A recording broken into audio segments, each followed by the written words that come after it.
Welcome to Spotlight on Frazee. I'm your host, Hank Ludtke, and I'm here in beautiful downtown Frazee with Scott Geiselhart. Hi, Hank. Hi, Scott. Hi. You know, we're standing here in front of one of the best fire departments in the state, maybe the country, could be the world. We got a lot of good fire departments around here. I can't say we're the only one. And so we got a big week coming up here. Yeah, we got Fire Prevention Week coming up with the kids from the school. We have the elementary kids come. We get K through third grade up here at the fire hall, and we run them through a bunch of events here and try to make it as fun as we can and still teach, a lot about fire prevention. We also go up to the school and do 4th grade through 6th grade up in the gymnasium up there, and we bring some other things up there for the older kids. They're starting to get to where they're maybe staying home a little bit by themselves or with an older brother or sister, and it's just good things to teach them around the kitchen. Same with here with the younger ones. Well, it's a long ways from when I was a kid, where some people had lighters and we all had matches. Yeah, exactly. Yeah, and they got a lot of good. The lighters are pretty safe now. It's hard for the kids to light them, but they still get into trouble like we used to. Yeah, and I know you guys have been busy not only getting ready for Fire Prevention Week here, but you guys been doing a lot of training this year. I know you were up at Wolf Lake here just recently. Yeah, they just had the county-wide disaster up there, the training drill, and we sent a few trucks and some guys up there to help with that. We also have some other training coming up. It's Firefighter 2 training, which it's kind of a federal or a state guideline that we go by, and we'll be putting a lot of hours into that. We did Firefighter 1 earlier this year in the spring, and that was 40 hours of that we did, and Firefighter 2 will be about another 28 hours, and along with the FEMA classes that we've all had to take. So that's all extra training we had to do this year. So. Well, and then I know you guys have been going down to Barnesville for training classes. Was it down there or was it Breckenridge? Barnesville, I think. Earlier this year. Yeah, I'm not familiar with that, but some of the rookies. Yeah, we do a lot of school. Yeah, as far as the rookies, they have to go to schooling to get on. They have to take it's 3 or 4 different class groups, and they're 40 hours each. So, yeah, it's a lot of training now. Well, and I see all the work down here every week. The guys are working on it. I see Kevin Homer down here polishing these babies all the time. Yeah, there's always something to do. They call us volunteer firemen, but sometimes it seems like a second home. Yes, I can believe that. And how many units do you have now, Scott? Trucks, we have we're full. We're full to capacity. We got about 9 vehicles now. We got 2 grass rigs, two tankers, 3 engines, a rescue truck, and an extra pickup, and our old cabless that we don't use anymore, but still operates. Yeah, the old Ford. Yeah, the old backup engine. That's a 36, isn't it? I believe so, yeah. But, I applaud you gentlemen for all the work that you do, and plus the ladies auxiliary that puts their time and effort into this too and puts up with you guys. Puts up with us, yeah. I'm surprised we haven't had any divorces yet with all the training and time we've spent down here, but so far so good. Yeah, and I know we're hoping here in the future to do some more building with the city, and if things work out, I'm hoping next year, and then we'll have room for some more of the equipment. That would be nice, yeah. It's crowded now. We kind of got to maneuver them around to get them in and out of the hall now, so.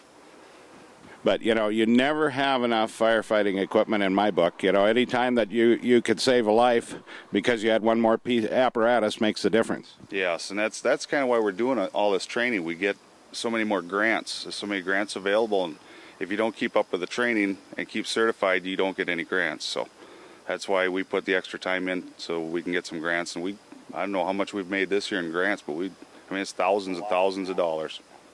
Well, thank you, Scott, for being on the show. Thank you, Hank. Yeah. Scott Geiselhart, Assistant Fire Chief here at Frazee. And we will catch you on the next segment of Spotlight on Frazee. Welcome back to Spotlight on Frazee. On the second segment this week, we have the Frazee Student Council officers here, and they're going to tell us a little bit about homecoming. Hi, Lisa. Hi, I'm Lisa Mayfield, and I'm this year's Student Council President. And? Bayleigh Antonsen, this year's Vice President. And I'm Angie Wokasch, this year's Secretary. And Angie, I understand you have a story about what's happening here. I understand the parade's coming back this year. Yep. When we decided to do this, it was after our new staff lunch, which we held for all the staff, and a couple of us stayed after. We were pretty much there all day, and we just kind of talked about it, and we thought it was a cool idea, so we thought we'd try to get it back. Well, you know, I know when I was a kid here, I graduated in 1967 from Frazee, and we always had homecoming parade back, and that was a big thing in town. And I understand you have quite a few units now coming on too. Yep, at this time we have about 32 different organizations. We hope that whoever wants to join will come in, and we just want everyone to be involved. So. And who should they get a hold of? They can either get a hold of the Frazee School, and they will direct you to Mr. Jacobson, or they could talk to Lisa right over here. Okay. So Jim Jacobson? Yeah. Okay. And so what do you girls think about doing this? I think it's a great way to kind of interconnect the school and the community. I'd like to see a lot more involvement between the two, and this is so far showing a good demonstration of that. I agree with you 100% on that, you know, because without kids we don't have a future, and without a future we aren't going to be here. No, that's so true. And the parade, like I said, when I was young, that was the big thing. The homecoming and Halloween were the two big things when I was a kid. And any elaboration on that? I don't think Halloween's as big anymore, which is unfortunate, but... But, you know, homecoming is great, though. Yeah.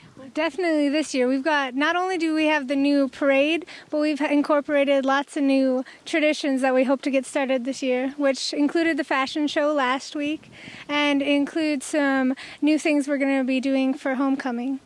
And what are those? Well, we're doing our dance outside this year, hopefully. If the weather's nice, we're going to try to have that outside, see if we can get some new faces, and because our homecoming dances were on the decline, so this will maybe spark some new interest. And what time of the day will be the homecoming dance? Will it be after the football? Okay. Yep, the homecoming dance will be after the football game. It starts at 9 o'clock and will last till midnight.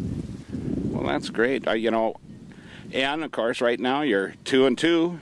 Yep, we're hoping the boys can pull another one. Yeah, and when you see this, they'll probably be 3-2. So, and who are you guys playing for homecoming? We're playing Walker. Ah, the Warriors. They're going to come down here, and as long as they don't burn our wagons, we'll be all right. So, any other comments, ladies? Coronation is at 7:30 on Monday. We'd like to see everyone come out to see who our new royalty will be. Great. Not only that, but during the day on Friday, we'll be having our variety show. The community is welcome to that. What time is that at, Lisa? I believe that starts at 2:40. And then we'll also be having, as well, the parade on Friday. That starts at 4:30, and we'll be on the same route as the Turkey Days parade. Oh, this is going to be a great time, guys. And, yeah, and go Hornets, you know. We're going to get them this year. And I'm looking forward to a great Friday. And I'll be down there watching you guys in the parade, and I should be up for the game, and we'll see how the body makes it. But I'm not going to go dancing, though. Oh, so, come on. But with that, we'll be back next week with another segment of Spotlight on Frazee. Thanks for being on the show, ladies. Thank you. Thank you.